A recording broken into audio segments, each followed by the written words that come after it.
friends, welcome to the Technician channel. So friends, today I will talk about the Sharkoon TG4M RGB case. So friends, Sharkoon has announced a high performance quality PC components and peripherals with the TG4M RGB, and Sharkoon present a version of its popular PC case with a mesh front panel for an immediately optimized airflow.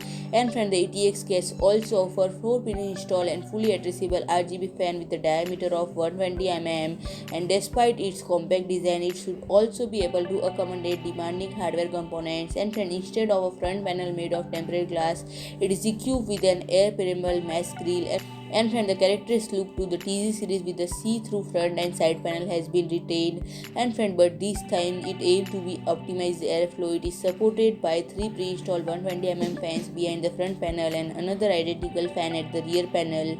And all fans can be illuminated according to personal preference via the supplier RGB controller and using modern mainboard, which has a appropriate connection. And the integration into existing lighting synchronization system is also possible. And it is now available, and suggested price is 74.90 euros. So if you like my video, please do like, share and comment, and don't forget to subscribe my channel and press the bell icon.